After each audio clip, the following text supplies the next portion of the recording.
Намайг хүрсэнд маш их баярлалаа. Та бүхэндээ ярилцахтаа баяртай байна.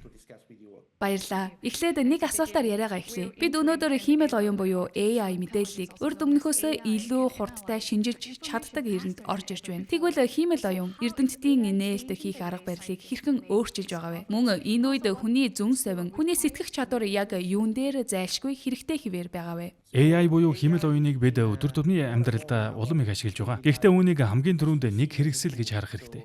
Хиймэл оюун зөв асуулт асуувал танд тодорхой хариулт өгч чадна. Гол асуудал нь та зөв асуултаа тавьж чадж байна уу гэдэгт л байгаа юм. Хүний үүрэг, хүний зүн совин яг энд л хамгийн чухал болдог.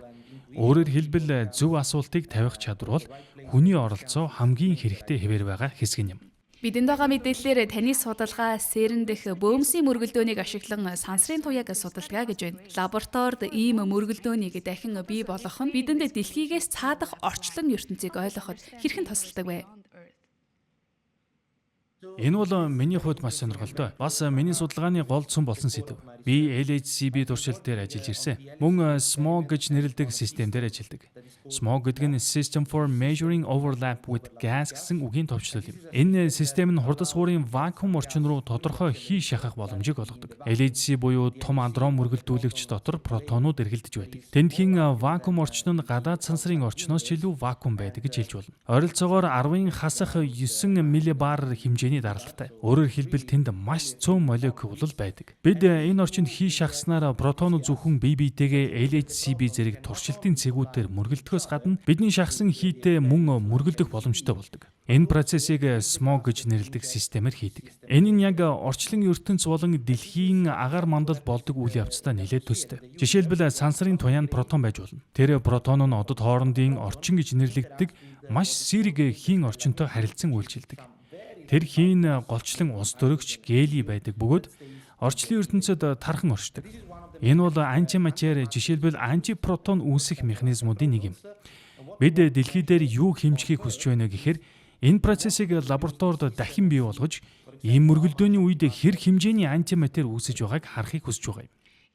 Тиймээ та CERN-ийн LHCb туршилтын SMOG 2 системээр өргөн хүрээнд ажилласан. Таны бодлоор энэ технологи судлаачдад шинжлэх ухааны ямар шинэ боломжуудыг нээж өгсөн бэ? Энэ бол маш олон талын хэрэглээтэй систем юм. Учир нь LHC бол биднийг өнөөг хүртэл ажиллаж ирсэн хамгийн хүчирхэг төхөөрөмж. Энэ нь хамгийн өндөр энергитэй хурц суурь. Протон болон цөмүүдийн мөргөлдөөн хамгийн өндөр давтамжтай, хамгийн өндөр люминосити явагддаг газар юм. Люминосити гэдэг нь туршилтын үед хэр олон мөргөлдөөн болж байгааг илэрхийлдэг. SMOG системийн ачаар бидэнд нэмэлт нэг боломж гардаг. Бид янз бүрийн төрлийн хий шахаж өөр физикийн тохиолдлуудыг судалж чаддаг. Жишээлбэл ус төрөгч болон гели шахах үед бид өмнө тайлбарласан сансрын туяаны орчныг дахин бий болгож байгаа гэсэн үг. Гэхдээ бид үүнээс гадна илүү хүнд хий, жишээлбэл неон, аргон, саяхан болсон ксенон хүртэл шахаж болно. Ингэснээр бид мөргөлдөж байгаа системийн нягтыг өөрчилж чаддаг. Мөн LHC дээр болдог хар туглагны мөргөлдөөн зэрэг өндөр энергитэй мөргөлдөөнүүдэд ажиглагддаг нөлөөнүүд яг ямар нөхцөнд илэрч эхэлдгийг судлах боломжтой болдог. Яагад гэвэл системийн нягт хангалттай өндөр болсон үед бидний кварк глюоны плазм буюу QGP гэж нэрлэдэг төлөвийг үүсгэх боломжтой. Энэ нь материйн нэг төлөв юм. Тэр үед бүх бодисын үндсэн бүрэлдэхүүн хэсэг болох кварк болон глюонууд ердийн үед тэднийг эхлээд протон, нейтрон дотор дараа нь цөм атом гэх мэт бүтэц дотор барьж байдаг хүчнээсээ чөлөөлөгдсөн байдаг. Тиймээс SMOG 2 шахаж буй хийн төрлийг өөрчилснөөр бид маш олон янзын физикийн тохиолдлыг судлах боломжтой. Миний бодлоор энэ системийн хамгийн сайхан, хамгийн онцгой талуудын нэг нь яг энэ юм. Үнэхээр сонирхолтой сонсогдож байна. Ингээд CERN дээр маш олон туршилт хийгддэг. Мөн эдгээр туршилтууд секунд тутамд асар их хэмжээний өвөгдлийг үүсгэдэг шүү дээ. Тэгвэл энэ твшилтэд тооцоолол болон хиймэл оюун эрдэмтэд тэр өвөгдөл дундаас ховор нээлтүүдийг олоход хэрхэн тусалж байгаа вэ? Энэ надад их сонирхолтой байна л да. Тийм ээ, энэ бол үнэхээр маш чухал зүйл. Мөргөлдөөнүүд 40 мегагерцийн давтамжтай явагддаг. Өөрөөр хэлбэл секунд тутамд 40 сая протоны мөргөлдөөн болдгоо гэсэн үг. Тэгээд нэг мөргөлдөөн бүр дээр зөвхөн нэг протоны мөргөлдөөн болдоггүй. LHCb дээр дунджаар 5.3 мөргөлдөөн зэрэгсэж болдог. Энэ тоо улам өсөж байна. Жишээлбэл 2018 он хүртэл бид LHC-гийн Run 1, Run 2 гэж нэрлэдэг үе шаттай байсан. Тэр үед бид протонууд манай туршилтын цэг дээр уулзах бүр дунджаар 1.1 мөргөлдөөнтэй байсан. Тэгэхээр секунд тутмын 40 МГц буюу 40 сая мөргөлдөөн дундаас бид яг судлахыг хүсч буй зүйлээс сонгох ёстой болдог. Миний ажилдаг LHCb туршилтын бас нэг хамгийн гайхалтай тал нь бид бодит цагийн гурмаар өөрөөр хэлбэл ямар ч хоцрогдуулгүйгээр бүх детектороос ирж буй дохионы нэлээд том хэсгийг маш сайн төвшөнд сэргээн тооцоолж чаддаг. Тиймээс бид маш үр дүнтэйгээр энэ дохио миний шинжилгээг хүсч буй сууг байх магадлалтай юм байна. Тэгэхээр үүнийг хадгалъя гэж шийдэж чаддаг. Энэ бол өгөгдөл авах, туршилт явуулах ажиллагааны маш чухал үе шат. Мэдээж хиймэл оюун машин сургалтын алгоритмууд улам бүр нарийн төвөгтэй болж илүү өргөн ашиглагдаж байна.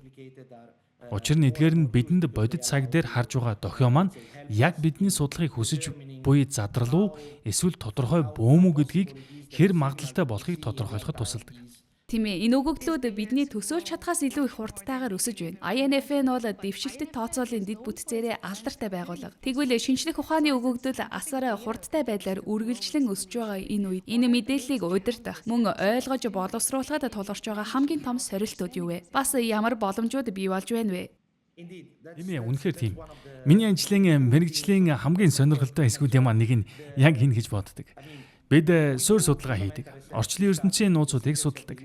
Антиматер, харанхуй матер, бүр орчлын ертөнцийн үүслэгч судалдаг гэж хэлж болно. Учир нь бид ийм мөргөлдөөний өгөгдлийг харахад их тесрэлт болон манай орчлын ертөнц төрсөн үеийн нөхцөлтэй маш ойролцоо зүйлийг ажиглаж байгаа юм. Гэхдээ үүний зэрэгцээ өдөр тутмын амьдралд нөлөөлөх маш олон үр дагавар хэрэглээ гарч ирдэг. Магадгүй та өмнө нь бусад хүмүүстэй интернет, мэдрэгчтэй дэлгэц гэх мэт зүйлийн талаар ярилцсан байх. Гэхдээ түүнээс гадна тооцооллын ертөнцтэй холбоотой маш том хэмжээний үр нөлөө бий. Жишээлбэл Италийн Болоня дахь INF-нд маш том тооцооллын төв байдаг. Тэнд алгоритм, өгөгдөл боловсруулах, өгөгдөл хадгалах, өгөгдөл бэлтгэх чиглэлээр технологиуд улам бүр хөгжиж байна. Энэ нь мэдээж зөвхөн шинжлэх ухаанд бус нийт нийгэмд ашиг тусаа өгдөг зүйл. Энд тулгарч буй сорилт бол таны сая дурдсанчлан өгөгдлийн хэмжээ маш хурдтай нэмэгдэж байгаа явдал юм. Жишээлбэл хэрвээ би андуураагүй бол LHCb дээр бид 2035 оноос эхлэн дараагийн шинжлэлийн үе шат руугаа орно. Тэр үед мөргөлдөөний хэмжээ маш ихээр өснө. Өнөөдөр нэг багц мөргөлдөөн бүрт ойролцоогоор 5 мөргөлдөөн болж байгаа бол ирээдүйд энэ 45 орчим мөргөлдөөн болно гэж ярьж байна. Тэгэхээр бид асар хэмжээний өгөгдөл бүртгэж авна гэсэн үг. Энд тулгарч буй сорилт нь мэдээж энэ тасралтгүй өсөж буй өгөгдлийн хэмжээ. Харин боломж нь юу вэ гэхээр бид аж үйлдвэрийн салбарын стандартуудтай хөл нийлүүлэн хөгжих, зарим тохиолдолд бүр тэр стандартыг өөрсдөө тодорхойлох боломжтой болдог. Учир нь бидний тулгарч буй сорилтууд нь хиймэл оюуны үйлдвэр эсвэл хувийн хэвшлийн жижиг хэмжээний компаниудад тулгардаг сорилтуудтай зарчмын хувьд адил байдаг. Тийм ээ, маш сонирхолтой байна. Геополитикийн өрсөлдөөн улам бүр хүчтэй нөлөөлж байгаа энэ дэлхийд шинжлэх ухааны хамтын ажиллагаа их ихтэй улс орнуудын хил хязгаарыг даван үргэлжилсээр байна. Таны бодлоор шинжлэх ухаан олон улсын хамтын ажиллагааны хувьд яагаад ийм хүчирхэг сайн платформ болж чаддаг вэ? Энэ бол маш чухал сэдв. Бас миний хувьд сэтгэлд их ойр сэдв. Учир нь CERN дээр хийгддэг шинжлэх ухааны тэргүүний судалгааны бас нэг чухал үр нөлөө нь яг энэ байдаг. Бид шинжлэх ухаан хийдэг. Харин шинжлэх ухаан гэдэг зүйл зарчмын хувьд улс төрийн хил хязгааргүй, улс үндэстний ялгаагүй зүйл. Энэ ажлын маань хамгийн их таалагддаг зүйлсийн нэг бол би нэгэн зэрэг маш олон орны хүмүүстэй хамтран ажилладаг явдал юм. Жишээлбэл Итали, CERN тэ харьцангуй ойр байдаг. Герман улсын хүмүүстэй ажиллана. Үүний зэрэгцээ Коста Рика, Хятад, Япон болон өөр олон орны хүмүүстэй хамтран ажилладаг. Одоо би нэг зүйлийг маш баяртайгаар хэлмээр байна. Бид өнөөдөр ингэж ярилцаж байгаагийн нэг шалтгаан нь тун удахгүй би Монголд айлчлах гэж байгаа явдал юм. Бид Монголын хамтран ажиллагчидтай танилцж, тэдэнтэй хамт ажиллах боломжтой болно. Энэ бол маш чухал зүйл. Учир нь өнөөдөр дайн улс төрийн зөрчилдөөн, мөргөлдөөн харамсалтай нь улам нэмэгдэж байгаа хүнд цаг үед хүмүүс хоорондоо уулзах, бие биенээ таних, ойлгох арга замуудыг олох хэрэгтэй байна. Мэдээж улс төрийн зөрчил, дайн олон янзын шалтгаанаас үүсдэг. Гэхдээ миний бодлоор тэдгээрийн нэг шалтгаан нь хүмүүс бие биенээ таньж мэдэх, өөр соёлыг ойлгож, үнэлэх боломж хангалттай байдаггүйтэй холбоотой.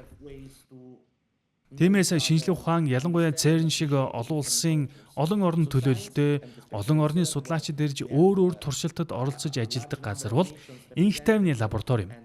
Одоогоор хоорондоо дайтаж байгаа улс орнууд хүмүүс хүртэл тэнд хоорондоо ярилцаж бие биенээ илүү сайн ойлгож чаддаг газараа гэж хэлж болно. Би тантай бүрэн санал нэг байна. Тэгвэл таны Монгол хийх айлчлалтай холбогдуулан ярилцлагаа өндөрлөхийн өмнө сүүлийн нэг асуултыг асууя. Ирэх 10 жилийн шинжлэх ухааны судалгааг харахад таны бодлоор жинхэнэ өөрчлөлтийг хэн авчрах вэ? Алсын хараатай эрдэмтэд үү? Томоохон судалгааны байгууллагууд уу? Эсвэл шинэ хувирган өөрчлөх хүчтэй технологиуд уу? Мөн яагаад тэгэж бодож байгаагаа та хэлээч. Энэ бол маш хэцүү асуулт байна. Би үүнийг сая долларын асуулт гэж хэлмээр байна. Харамсалтай гэх үү эсвэл нөгөө талаас азтайж гэж хэлэх үү? Өндөр энергийн физикийн хөгжилд үе жинхэнэ салбарыг өөрчилсөн томоохон нээлтүүд гарч ирдэг. Хамгийн сүүлийн том жишээ нь магадгүй 2012 онд физикч Питер Хиггс бозоныг нээсэн явдал байх. Энэ нь стандарт загварын дутагдж байсан хэсэг байсан. Стандарт загвар гэдэг нь өнөөдөр бидний орчлын ертөнцийн маш том хэсгийг мөн орчлон дох ажиглагдж буй ихэнх үзэгдлийг тайлбарлахад ашиглаж байгаа онол юм. Гэхдээ энэ стандарт загварч бас дутуу зүйлүүд бий. Жишээлбэл бид харанхуй мажарыг одоо хүртэл бүрэн ойлгоогүй байна. Орчлын ертөнцид бидний одоогоор шууд ажиглаж чадаж байгаагаас хавьгүй их масс байгаа гэдгийг бид мэддэг. Гэхдээ тэр матери яг юунаас бүрддэг вэ гэдгийг бид мэдэхгүй хэвээр байна. Тиймээс бид үүнийг ойлгох хэрэгтэй. Мөн бид таталцлын хүчийг яагаад квант механиктай адил аргаар тайлбарлаж чадахгүй байгаагаа ойлгох хэрэгтэй. Таталцал бол бид бүгдийн өдөр тутам мэдэрдэг хүч шүү дээ. Үндсэн харилцан үйлчлэлүүдийн дотроос хамгийн ойлгомжтой, хамгийн амархан мэдрэгдэх нь таталцал гэж хэлж болно. Гэхдээ бид үүнийг стандарт загварыг тайлбарлахад ашигладаг квант механикийн онолтой нэг ижил хэлбэрээр бүрэн тайлбарлаж чадахгүй байгаа. Тиймээс дутуу хэсгүүд маш олон байна. Судлах зүйлч маш их байна. Ирээдүйд дахин нэг тоглоомыг өөрчлөгч гарч ирэх хэсгийг бид мэдэхгүй.